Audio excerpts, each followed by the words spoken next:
ဘောမှာတခုခုလှုပ်ဆောင်ဖို့ရှက်နေတာကြောက်နေတာ idea ကောင်းတွေလာပြီးမဲ့ပေါ့နော်အကောင့်ထဲပေါ်ဖို့ရှက်နေတာကြောက်နေတာတွေကဗာလဲဆိုရင်ကိုနှစ်ကိုခွဲထားပြီးတော့မှဘေးပတ်ဝန်းကျင်ကလူတွေရဲ့ကြားထဲမှာထည့်သွင်းထားမိလို့ပါနော်ဘေးပတ်ဝန်းကျင်တခုလှုပ်တော့မယ်ဆိုရင်တော့ဘေးပတ်ဝန်းကျင်ကတော့ဝေဖန်တန်တွေတော့ကြားရမှာပဲလीနော်ကိုလှုပ်တာမလှုပ်တာတကားတော့ဒါပေမဲ့လှုပ်တာစားလှုပ်လိုက်ပြီးဆိုရင်ဝေဖန်တန်ကြားရမှာတော့အများနဲ့ပေါ့ဗျာဒါပေမဲ့အဲ့ထဲမှာအဲ့လူဖန်တန်တွေထဲမှာအကျယ်လောင်ဆုံးအတန်ကကျွန်တော်တို့နှစ်ကိုခွဲပြီးတော့မှအဲ့လူတွေကြားထဲကိုထည့်တင်ထားမိတဲ့ကိုတကူကနေပြီးတော့မှကိုပြန်ပြီးတော့တိုက်ခိုက်နေတဲ့အတိုင်းအကျယ်လောင်ဆုံးပဲပေါ့နော်ဘေးပတ်ဝန်းကျင်ကဘာမှတော့ပြောသေးဘူးကိုပြန်ပြောမိတာပေါ့မင်းဒါလို့လိုက်ရင်လည်းရှက်စရာကြီးလုံးမနေပါနဲ့ဖြစ်မှလည်းမဟုတ်ပါဘူးမင်းဖြစ်လှုပ်လိုက်လို့မဖြစ်လို့ရှိရင်ရောဘေးပတ်ဝန်းကျင်မျိုးဟားတိုက်မှာကြီးကြမှာဆိုပြီးတော့မှကိုစီကဖက်သွားတယ်ကို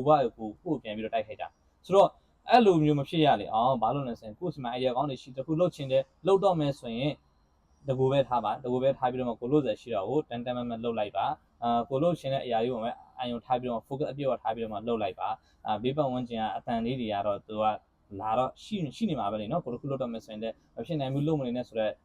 ဝေဖန်တန်လေးတော့ကြားနေရမှာပေါ့ဗျာနော်ဆိုတော့အဲ့အဝေဖန်တန်ထဲမှာကိုစီကအတန်ပဲကိုပြန်မကြားမိစေနဲ့ပေါ့ဗျာနော်ဆိုတော့ကိုယုံကြည်အပြည့်ထားပြီးတော့မှလှုပ်ဆက်ရှိတော့လှုပ်ဆောင်သွားလိုက်ပါပေါ့နော်တခါကျရင်ကျွန်တော်ဆွေးနွေးပွဲတွေပဲရောက်သွားတဲ့အချိန်ကျရင်လည်းတခုခု idea ကောင်းတွေလာလို့ထားပြီးတော့ဆွေးနွေးခြင်းပေမဲ့မဆွေးနွေးဖြစ်တဲ့အကြောင်းအရာပါလဲဆိုရင်ကိုရှက်စိတ်ကြောင့်ပေါ့နော်ကိုကြောက်ရွံ့စိတ်ကြောင့်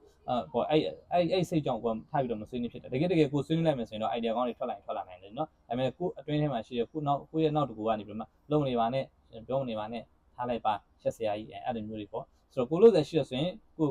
focus ထားပြီးတော့မှတကူပဲထားပြီးတော့မှလုပ်လိုက်ပါဗျာနော်ငါကိုခွဲမထားပါနဲ့ဗျ